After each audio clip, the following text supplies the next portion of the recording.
God is dead merupakan frase paling terkenal dari Nietzsche, namun sayangnya tidak semua orang yang mendengar atau bahkan membaca bukunya memahami betul maksud Nietzsche di dalam frase tersebut. Karena frase tersebut juga, Nietzsche seringkali mendapat tuduhan sebagai filsuf anti-agama, sehingga jarang ditemukan pembahasan Nietzsche disandingkan dengan agama kecuali kritik satu sama lain. Sayangnya, pemahaman umum sekaligus awam ini lebih banyak keliru tentang poin penting pemikiran Nietzsche. Untuk itu, dalam video ini, gue akan mencoba menunjukkan bahwa Nietzsche justru sebaliknya sangat akrab dengan agama. Lalu apa hubungan frase God is dead dengan agama jika Nietzsche akrab dengan agama? Dalam hampir semua karyanya, Nietzsche tidak pernah menyebut atau mengatakan agama secara umum, melainkan secara khusus dia menyebut Christianity dan menganggapnya sama dengan Judaisme atau Yahudi. Hal ini karena pada waktu itu kedua agama ini yang paling populer di Eropa, khususnya Jerman. Dalam kritiknya, Nietzsche tidak serta-merta mengkritik agama karena sebatas tentang tidak rasional atau meminjam bahasa sains, keyakinan tentang Tuhan tidak bisa dibuktikan, namun lebih radikal daripada itu dan tidak pernah punya hubungan langsung terhadap agama, melainkan kepada manusia. Nietzsche menjelaskannya di dalam bukunya The Genealogy of Moral bahwa agama tidak secara langsung merusak atau merendahkan kehidupan manusia, namun agama digunakan oleh kekuasaan tertentu untuk memperbudak manusia. Dari posisi ini, Nietzsche dari awal sudah mengasumsikan bahwa agama merupakan buatan atau konstruksi manusia, dan nilai agama tergantung dari orang-orang yang membuat dan mengikutinya.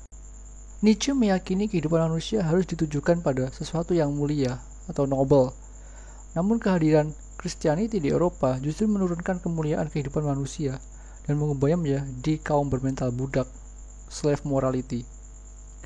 Bahasa kasarnya, menurut Nietzsche, adalah Christianity dibangun di atas fondasi resentment atau perasaan dendam yang mendalam beserta iri dan dengki.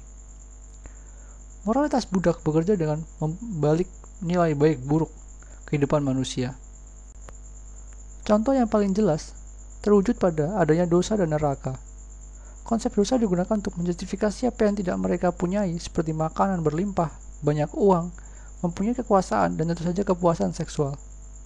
Sehingga bagi mereka, orang-orang yang punya sebagian contoh sebelumnya adalah bentuk dari perwujudan dosa, seperti rakus, sombong, dan nafsu duniawi. Maka para pendosa itu harus masuk neraka. Neraka di sini menjadi puncak dari pembalasan kaum budak terhadap Tuhan mereka. Neraka dibuat karena mereka, Tuhan budak, tidak bisa membalas rasa iri dan kedengkiannya terhadap Tuhan mereka dan menggunakannya untuk memuaskan dirinya. Kembali ke frase Tuhan telah mati. Dari awal tidak pernah mengacu kepada konsep universal tentang Tuhan, melainkan pada saat itu adalah Tuhan di dalam Christianity yang bagi Nietzsche telah diciptakan oleh kaum budak untuk mendegenerasi atau merendahkan kehidupan manusia. Kemudian, apakah bagi Nietzsche Tuhan, dewa itu ada? Lalu apakah ada agama tanpa moralitas budak? Bagi Nietzsche, Tuhan itu ada selama menjadi gambaran nyata atas kehidupan manusia yang penuh dengan tragedi. Bukan Tuhan yang membelenggu manusia, melainkan Tuhan yang membebaskan manusia. Berdasarkan antusiasme Nietzsche terhadap tragedi Yunani kuno, kehidupan manusia digambarkan melalui sosok dewa Dionysus dan dewa Apollo. Kedua dewa tersebut menunjukkan adanya keseimbangan di mana jika salah satu lebih diunggulkan daripada yang lain, maka akan menjadi pertanda kehancuran manusia. Dionysus melambangkan dewa wine, musik, dan pemabuk, sedangkan dewa Apollo melambangkan dewa cahaya, seni, dan keteraturan. Keduanya menjadi landasan kebudayaan Yunani kuno, terutama dalam tragedi. Sehingga bagi Nietzsche, apa yang perlu dari keberadaan Tuhan atau dewa dalam konteks ini adalah sebagai simbol untuk menginterpretasi ulang kehidupan manusia tanpa mereduksinya sebatas pada satu aspek tertentu saja. Misalnya pada kehidupan modern, termasuk hari ini. Nietzsche mengatakan bahwa kehidupan manusia modern sudah dikuasai oleh tendensi lebih ke arah Apollonian, yaitu rasionalisasi total dan selalu bergantung pada struktur serta sisi teknis belaka.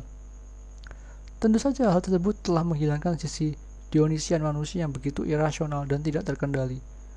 Meskipun agama tidak lagi populer di era modern, akan tetapi Nietzsche masih meyakini mentalitas budak itu tetap ada, walaupun tanpa agama atau bahkan Tuhan. Hanya terdapat sedikit perbedaan. Agama dan Tuhan versi Christianity digantikan oleh teknologi dan sains. Hari ini, mentalitas budak banyak muncul dari fanatisme manusia terhadap teknologi dan sains. Berdasarkan posisi Nietzsche tersebut, frase God is dead atau Tuhan telah mati bukanlah akhir melainkan awal untuk hidup seperti yang ditunjukkan oleh tragedi Yunani kuno. Atau justru sebaliknya kembali menghidupkan Tuhan lama dengan bentuk yang baru seperti teknologi ataupun sains. Lantas bagaimana untuk hidup? Dengan mengamini sisi irasionalitas, kacau serta pemabuk Dionisian di dalam diri kita serta membangun keyakinan tersebut melalui pendekatan Apollonian, yaitu melalui berpikir, merasionalisasinya sebagai bagian dari manusia. Manusia merupakan makhluk yang kacau sekaligus terstruktur, irasional sekaligus rasional, dan pemabuk, gila sekaligus tegar dan gigih. Lantas, apakah Nietzsche meyakini adanya Tuhan dan kerja agama?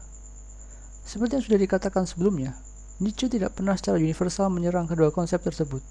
Dia juga tidak pernah menyebut dirinya sebagai ateis sebagai gambaran penolakan total terhadap adanya Tuhan, melainkan sebagai simbol di mana dia berdiri melawan moralitas budak Christianity.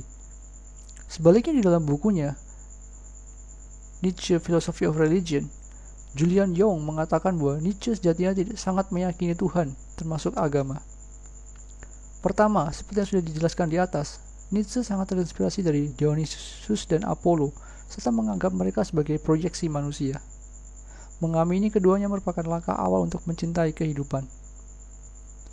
Kedua, Dionysus dan Apollo menjadi landasan munculnya teater yang menunjukkan tragedi Yunani, di mana hidup hanya bisa dijustifikasi secara estetis, bukan melalui tipu daya moralitas.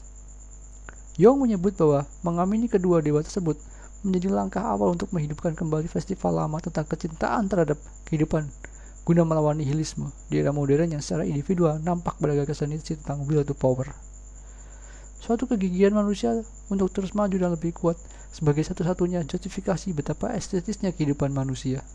Such a liberated spirit stand in the midst of the universe with a joyful and trusting fatalism, with faith in the fact that only what is individual is reprehensible, that everything is redeemed and affirmed in the whole he no longer denies. But such a faith is the highest of all possible faith. I have baptized it with the name of Dionysus.